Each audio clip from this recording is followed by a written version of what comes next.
Bharatiya Janata party की सरकार के दबाव में लिया गया। कल भी जैसी घटना हमारे नेता प्रतिपक्ष ने बताई टीकाराम जूली जी ने, जब हम ये मांग कर रहे थे कि कानून मंत्री ने अपने बेटे को गलत तरीके से नियुक्ति दी है, इस पर हम विपक्ष के नेता बोलना चाहते हैं और इस पर मंत्री जवाब दें, तो स्पीकर ने कहा आप अपनी सीट पे जाइए और मैं आपको व्यवस्था दे रहा हूँ। जैसे ही हम लोग सीट पे आए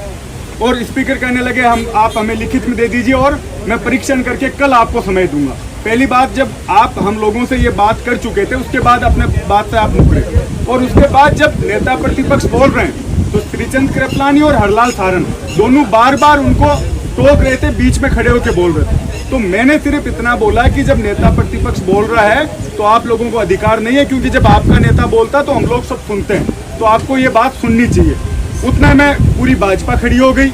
और स्पीकर साहब को पता नहीं पहले से ये तय करके आए थे, क्योंकि उन्होंने पहले भी 2-3 बार यूँ कह दिया कि आप शांति से बैठ जाइए, क्योंकि भाजपा के मंत्री जवाब दे नहीं पा रहे। विधानसभा में पूरी तरह से भाजपा सरकार फेल हो रही है, उसको बचाव कैसे किया जाए, इसको लेकर पूरी जिम्मेदारी स्पीकर ने अपने ऊपर ले रखी थी। पहले से बार बार ये कहते विश्वविद्यालय से आए हुए छात्र नेता तुम सुधर जाओ, तुम्हें सस्पेंड कर दूंगा, और जिस तरीके से बिना वोटिंग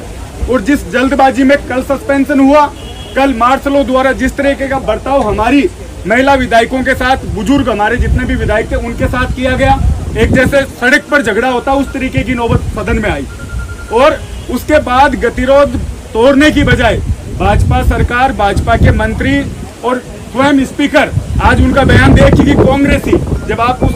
पद पर हो तो आपका ये दायित्व बनता है कि पक्ष और विपक्ष आप भाषा का उपयोग करें।